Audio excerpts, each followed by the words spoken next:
So I use the ISM is probably my best guide to the business cycle. And that's kind of at this 48 or so level, 47 point whatever level. And really just below 47 is 100% chance of recession. Now, all the forward-looking indicators like new orders are completely off a cliff.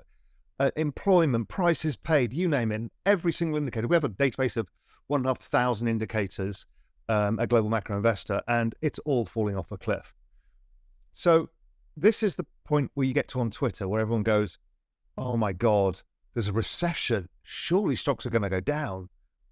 No shit, Sherlock. They've already gone down. The Nasdaq went down 37.7%, I think, from the high. But what's interesting is that the forward-looking indicators are starting to suggest that we will hit the bottom of the recessionary wave in about April. So we're likely to get, I think, 2, maybe 3 quarters of negative GDP. But I think it's more akin to the 1990 style recession, which was the stock market fell 20%, the economy fell 2%, ISM went down to 40 or so. It all recovered. There was some overhang. The economy was slow for a while and then eventually recovered. A normal garden recession. That's what I think we're in the middle of. Bitcoin and Ether have been taking different paths so far in 2023, which could present a buying opportunity for crypto investors. The two largest cryptocurrencies' net position change on exchanges has veered away from one another after correlating closely throughout 2022. An asset's net position on exchanges is the difference between deposits and withdrawals. BTC's net position on exchanges reflects declining supply, while the increase in ETH's net position indicates a larger stockpile on exchanges. Hello and welcome to Crypto Street. In today's video, Real Vision CEO Raoul updates about his outlook for Bitcoin in 2023.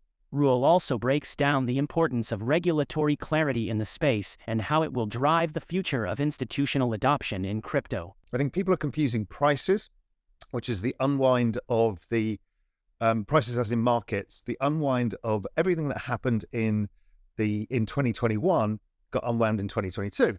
And I saw Dario Perkins on Twitter calling it the A-shaped economy. So as opposed to a V-shape, it was an A-shape. So it went up, came back down, and it's reverted back to trend. So almost all of the charts have reverted back to trend. I think oil still got a bit of a way to go. Nat gas got there. Most of the commodities have got there. Most of these things are down 30, 40, 50, 60, 70% now, taking the inflation fears out. But this recessionary thing is what's in everybody's head. And the narrative in the market is, well, just wait for the earnings leg. Do you not remember 2001? Do you not remember the second leg in 2008? Those were very different styles of recession to that, in my view. Of course, I could be wrong. My guess is when I look at the rate of change of the S&P or the Nasdaq, they've all entirely priced in a recession. So the Nasdaq priced in an ISM of about 37, which is where my forward-looking indicator, my Global Macro Investor Financial Conditions Index, has been pricing the bottom of the ISM trough. And it's all coming around the same date. So what's happened is the markets have been forward-looking. They discounted the recession fast, and they're now starting to discount the pickup on the other side. And that's coinciding with the rate of change of Fed increases coming down. The ECB are the same, the Bank of England are the same. Everybody's slowing down their rate increases and are going to pause mode. Whether we get one more hike or not, I doubt it actually, but there's a chance we get one more pause. The bond market's starting to realize that that's probably the case as well. Also, global liquidity, M2 cycle, stuff like that, that's been picking up. It started with China, and it's going to start resonating throughout the world. Things like the falling dollar, falling commodity prices start picking up this kind of rate of change of liquidity. That also suggests that we kind of are bottoming around these levels. So we've got global liquidity bottoming. We've got the rate of change of interest rates that's taking the pressure off the neck.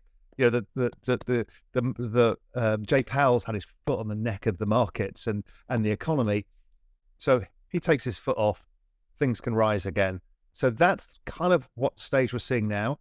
I think earnings have been discounted in prices. I know the bottoms up guys say, well, this is not right. And almost everybody on Twitter says that. I keep asking the poll. Everybody's still very bearish. All of the sentiment indicates everyone's maximum bearish. And using my macro framework I've been using for 18 years, I just don't think that's the case. Now, we're talking probabilities, not certainties, so anything can change here. But my view is that overall, is that the worst is behind us. It bottomed in October when I wrote a big Twitter article and a big global macro investor piece calling it the bear market killer, which is October. And bang on schedule, the whole bear market stopped in October. I had lots of technical signals like DMARC counts telling me the monthly and weekly and daily that this was probably the low. I'd already had that in crypto back in June for ETH, and then again in Bitcoin and others into October. So we've got this perfect set of signals across everything. The liquidity cycle picking up, maximum bearish sentiment, the worst I've ever seen.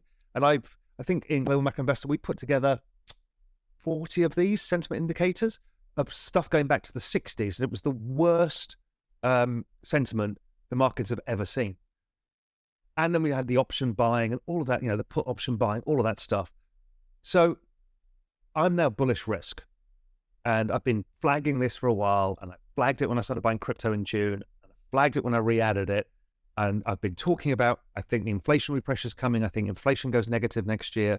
Actually, this year, sorry. I think the rate of decline of commodities is much sharper than anybody realizes. I think wages are rolling over. I also think rents are rolling over. So the whole lot is coming down, and that will go all the way through till 2024. The U.S. non-farm payrolls NFP report scheduled for release at 13:30 UTC is likely to show the world's biggest economy added 185,000 jobs in January following December's 223,000 increase, according to Reuters estimates sourced from Street. The unemployment rate is forecast to tick slightly higher to 3.6% in January, while average hourly earnings, or wage growth, is expected to print at 4.9% year-on-year following December's 4.6% rise, a notable increase in average hourly earnings. A proxy for potential inflation, coupled with the headline jobs figure, might see investors reconsider the possibility of the Fed keeping interest rates higher for longer and scale back bullish positioning in risk assets, including cryptocurrencies. So we've got rid of the inflation, we've got a weaker dollar, global growth picking up, forward-looking indicators picking up. Technology should outperform. This is very much like the 2018 episode where the Fed stopped hiking. That was December 2018. The markets just went on a tear. The Fed eventually cut rates in August 2019 and then stopped QT in September 2019.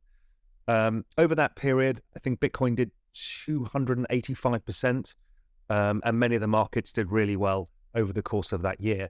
And generally speaking, at this point in the cycle, the kind of macro spring, you just tend to see the S&P doing this, the NASDAQ doing this, growth tech doing that, and crypto doing that. And that's my expectation that if you're, not volatility adjusting the returns, you want to get the fastest horse, it's likely to be crypto, then it'll be technology stocks, the growthy end, stuff like ARK is already up 100% or so. Then it'll be the NASDAQ, and then it'll be the S&P. Commodities tend to do okay. Cyclical companies tend to do pretty well in this environment as well, tend not to outperform technology. Emerging markets tend to do pretty well, particularly if the dollar's slightly weak. So that's kind of where we are.